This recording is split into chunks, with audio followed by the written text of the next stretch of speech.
So, Nick, another thrilling match at John Cain tonight. Do you remember ever saving match point and going on to win at the Australian Open?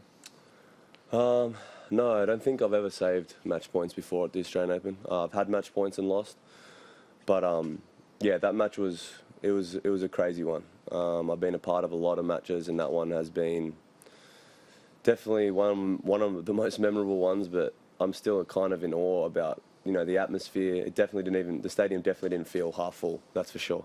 It felt great. The atmosphere was insane. I was just speaking to my physio about it. He's seen me tank matches, play matches, epic five-setters, everything, and that was still one of the most crazy matches for both of us. We've seen it all, but that was insane. Mark? Nick, how does a result like that compare to beating Rafa at Wimbledon, reaching an Oz Open quarter-final, beating Federer? Like, how does it really stack up? Definitely one of the most memorable ones. Yeah, he's a heck of a player. I don't think he's getting enough credit for the year he had last year, and he's only going to get better. I don't call too many people good players when I play them. I usually they play well, but he's a really good player. He's a lefty. He's got a good serve. He can hit all the flat spots. He can hit the wide on the deuce, tee on the ad, unbelievable backhand, good forehand, good volleys. He's a good competitor too, and he's only young, so he's definitely one to watch out for. I think he's going to be very good. Insane that he was 1 point away from sitting in this position and doing a press conference. So he's going to have, and he's only young. I hope he doesn't take it too hard on himself either. He played a hell of a match, and he's going to be really good. He just got to keep his head up, and he'll do some special things. Okay. What do you think was the key to you turning it around? I'd like to have an answer for that one, but I really don't, to be honest. I felt like I didn't have anything against him. In the fourth and fifth set, I thought he was playing better from the ground. I was maybe serving a little bit better, but the only thing I really had on him today was experience. I've been in so many big matches, and on that court in particular, 2 sets to love down, winning. I've just been through so much on the court. I just felt like I was an old, savvy veteran who had experience over him. He's a young guy. I don't think he's been in too many 5-set matches in Australia with that kind of crowd against him. So I was just trying to draw from experience, trying to make him play as much as I could, and then I somehow got out of jail that today. Honestly, it's surreal almost. Correct. Is that how you escaped it, do you think, the experience aspect? Definitely. That's all I was trying to draw on. I was trying to draw on. Nothing felt new to me out there, to be honest, in that match. I felt like I'd seen it all before. I'd been through it, and I could tell. I was looking at him on the big screen, in between points, and he was looking around. He was a bit. I don't think that he had been in that many positions like that before, and that's what I mean. He'll play a lot more matches like that, and he'll overcome them, and then that's when he's going to be a dangerous player when he gets some experience under his belt.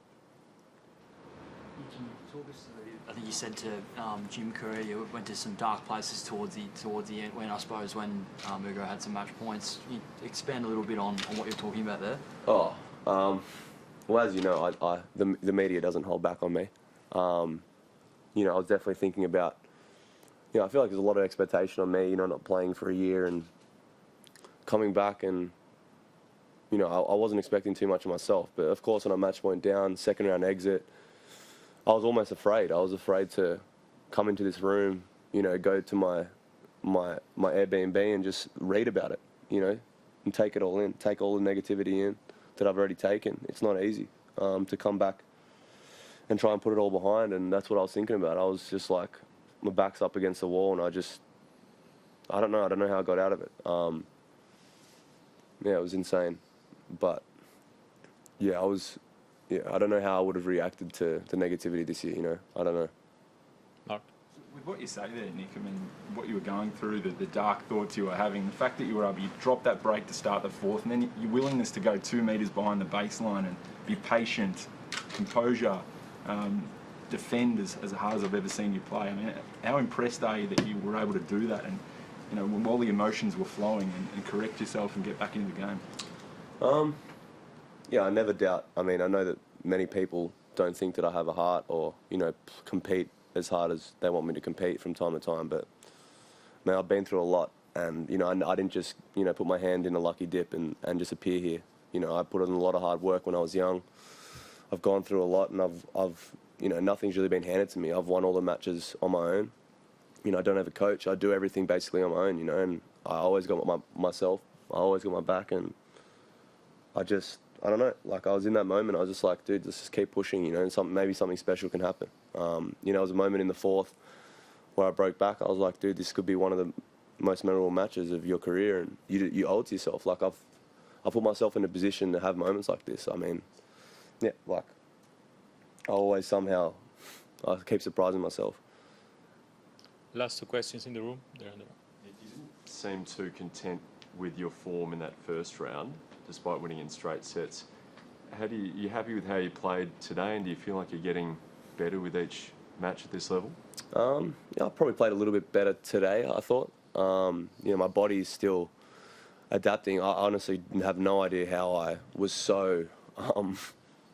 I felt fresh in the fifth set, and for not playing in about 13 months.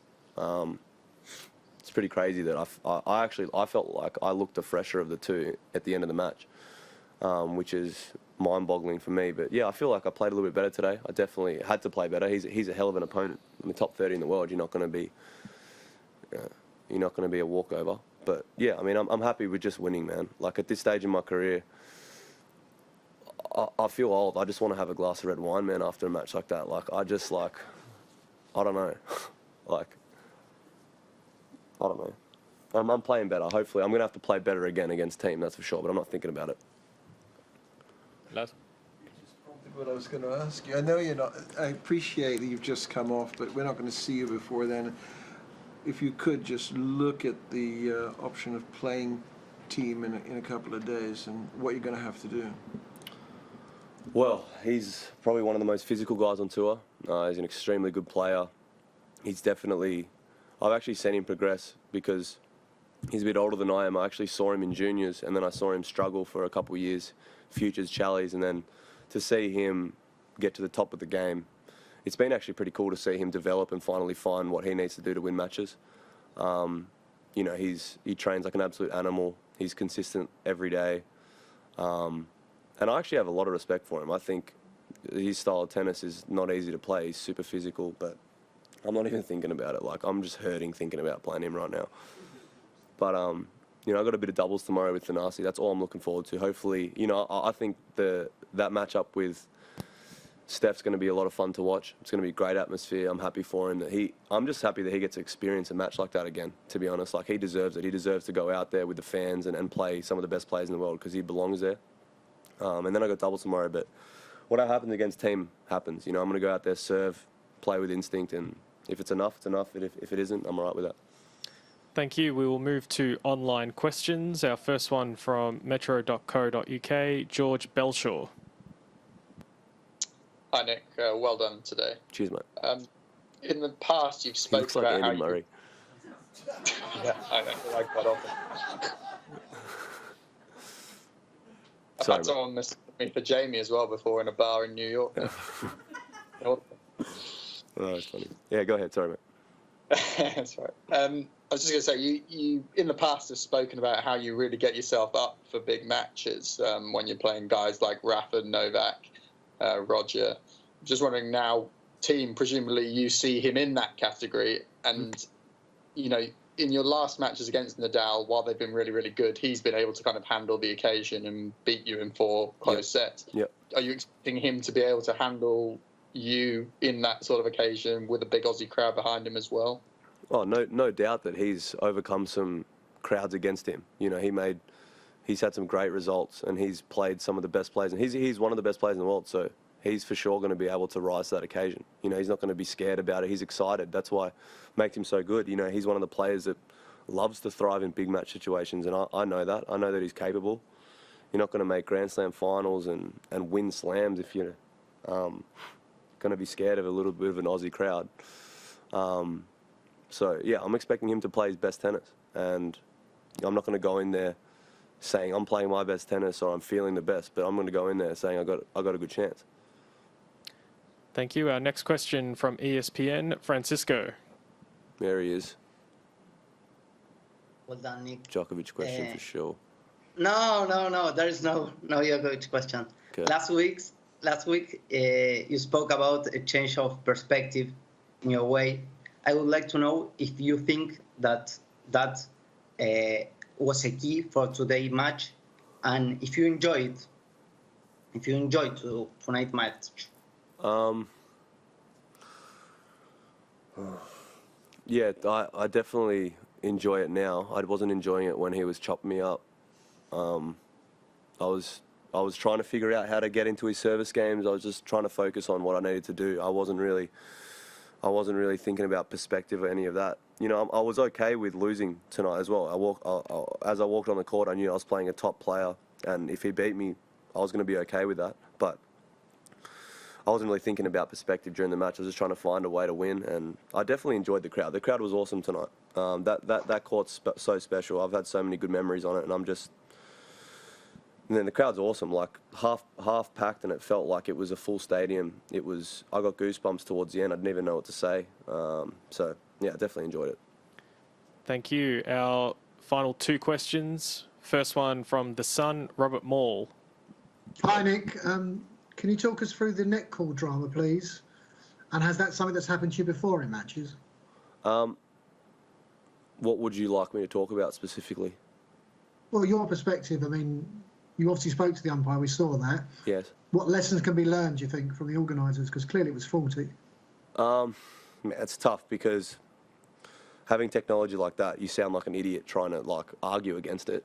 But like in saying that, like even when he served the ball that was like literally about this far over the net, and the net thing went off, and I was like, there's no chance this is accurate in my opinion. The line calling, I mean, look, we can't do anything about that because that's for COVID reasons, so that's fair enough. But the net machine, like if you have a device where you can turn down the sensitivity and stuff, I just think there's too many variables.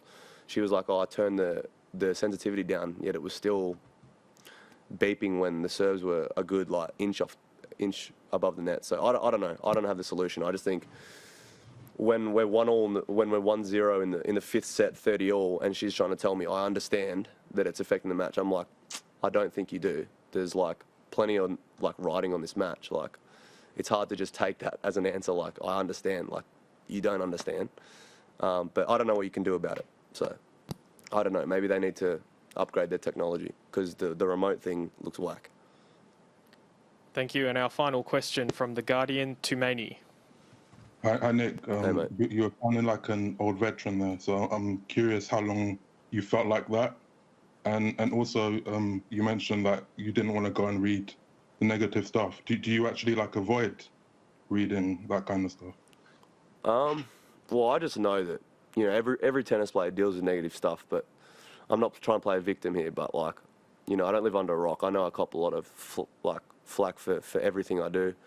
You know, sometimes I don't read it, but like, you know, it's not hard to miss when I wake up, I go on Instagram or something and it's just subconsciously there. Like my mind's taking it all in, and I mean, it's not easy to just put it behind you. Like, I mean, I've been dealing it now. Like I started dealing with this when I was like 17, 18 and I didn't even know, like, I was like a child then. Do you know what I mean? Like I know now I try and block it out. I'm more mature and stuff, but still not easy. And like another Aussie loses tonight, say, and they're going to be like, oh, great effort winning a first round. You know, he really, you know, put his heart out. But if I lose tonight, like, it's an absolute, it's a disaster. I remember one time I played 5 sets with Seppi and I lost from 2 sets to love up and I got booed off the court. I was like, I just feel like it's not so easy. Thank you, everyone. That concludes our press conference with Nick Kyrgios.